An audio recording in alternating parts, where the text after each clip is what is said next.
Oh, buongiorno, buongiorno. It's been a while. So actually, I got a little bit sick of AC Milan. No, joking.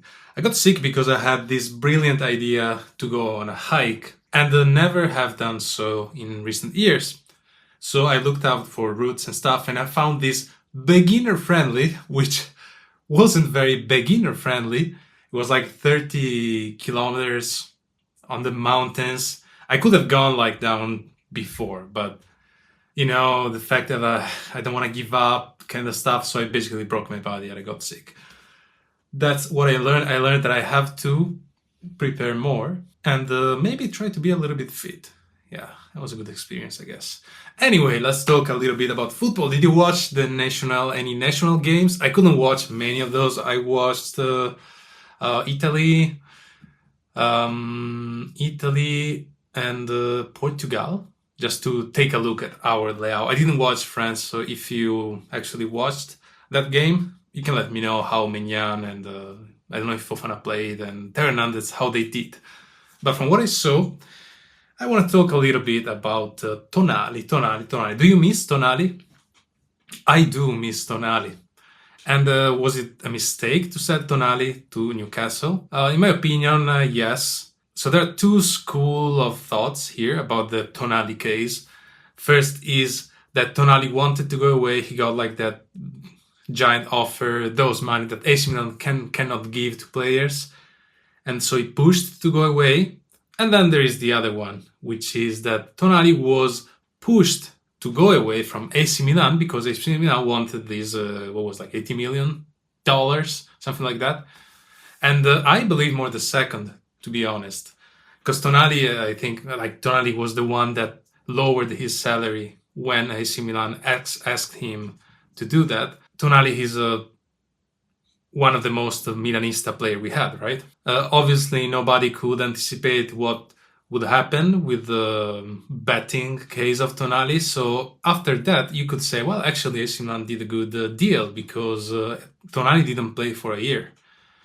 So I can understand that too. But my biggest problem that I have with all of this is not that we sold Tonali, even if, yes, I have a problem with that because I really liked Tonali and we should have kept Tonali because when we have good Italian players, we should keep them. But the main problem I was saying is the fact that we did not replace Tonali with a player like Tonali and we got Musa. Okay, so that's the main problem for me, more than selling Tonali. Even if I will not sell Tonali because the good point, the only good thing we have about this marble thing and the beautiful books and the spreadsheets that are so in order in AC Milan is that we don't need to sell the players to buy other players, right? So I can understand that 80 million is a good offer, but you choose. It's like even if Tonali said, "No, I want to go away," you are AC Milan. You can say, "No, you're gonna stay and you're gonna play with us." And I don't think that Tonali would have said no. Maybe he could ask for more money and you could give him some more money. Anyway. But yeah, watching Tonali play with Italy was very nice. Not gonna lie, that guy is everywhere. That guy is everywhere. Even when he played in AC Milan, that guy was always everywhere. Tonali, cuore rosso nero.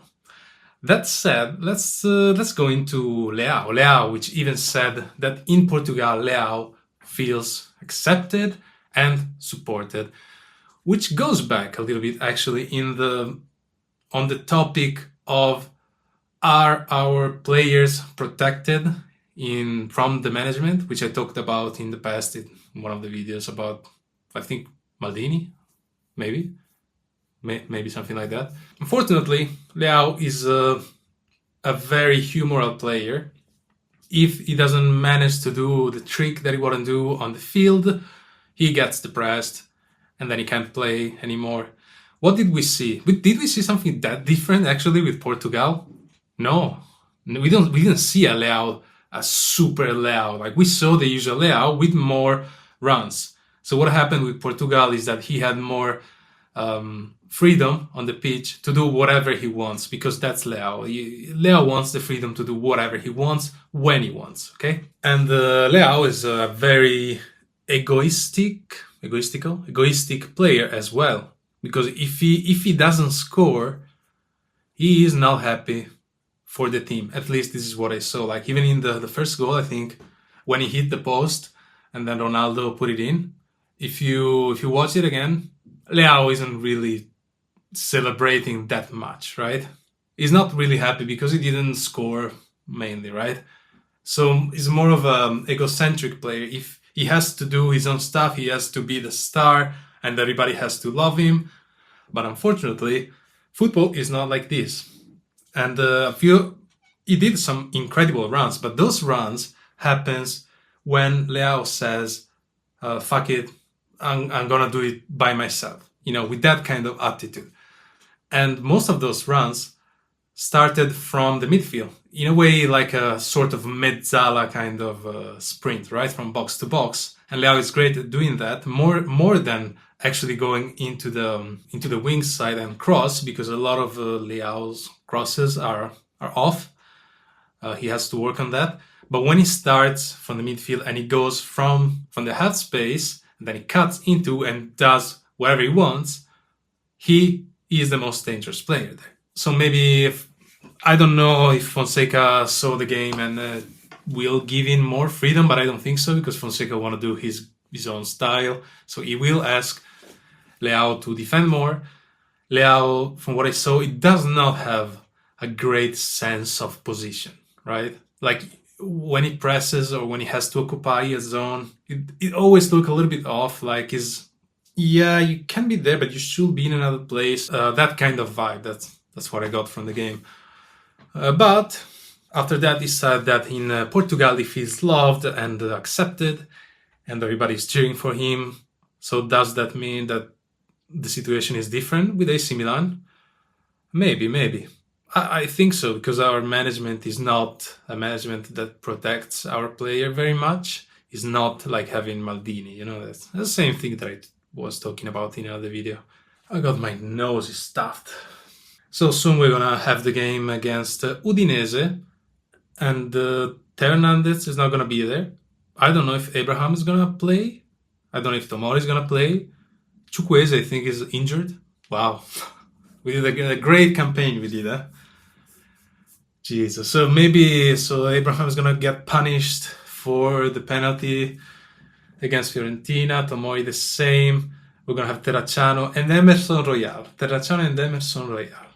Oh boy. Meanwhile, Nico Paz. What a player. The newspapers say that, Milan and Napoli want to get Nico Paz, but I don't believe it. These kind of players, you have to find them before they get good, because AC Milan doesn't have the power to go there and get the player. I wish,